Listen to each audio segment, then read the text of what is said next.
C'est effectif, l'ancienne vice-présidente zimbabwéenne Joyce Mujuru, limogée par le président Robert Mugabe, a été exclue de la ZANU-PF, le parti au pouvoir. Accusée de corruption et de complot contre le chef de l'État, ce dernier l'avait publiquement désavoué en décembre 2014 devant les délégués du parti.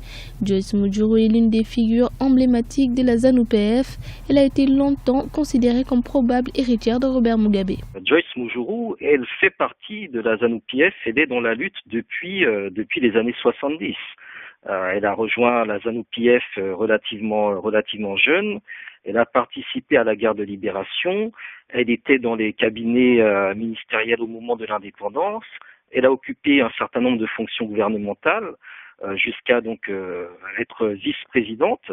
Donc là, son exclusion montre bien, je pense, qu'il y a une volonté de la part de Mugabe d'éviter que le pouvoir ne soit repris par des personnalités qui auraient, entre guillemets, évolué avec lui. Pour l'historien, Joyce Mujuru pourrait être victime d'une disgrâce au profit d'une succession dynastique.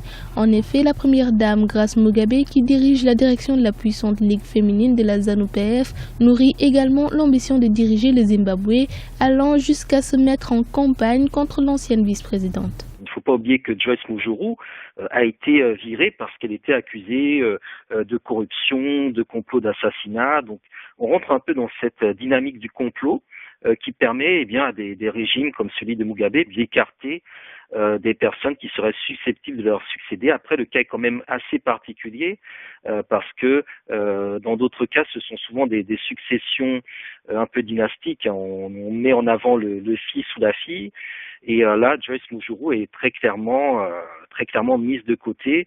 Et je crois que la première dame du Zimbabwe a aussi joué un rôle dans le fait que Mujuru a été écartée. Donc, je pense qu'il y a beaucoup d'éléments dont on n'a pas nécessairement tous les tenants et les aboutissants. La ZANU-PF connaît des divisions depuis plusieurs années. Ces dissensions avaient affecté le parti arrivé en deuxième place au premier tour de la présidentielle en 2008.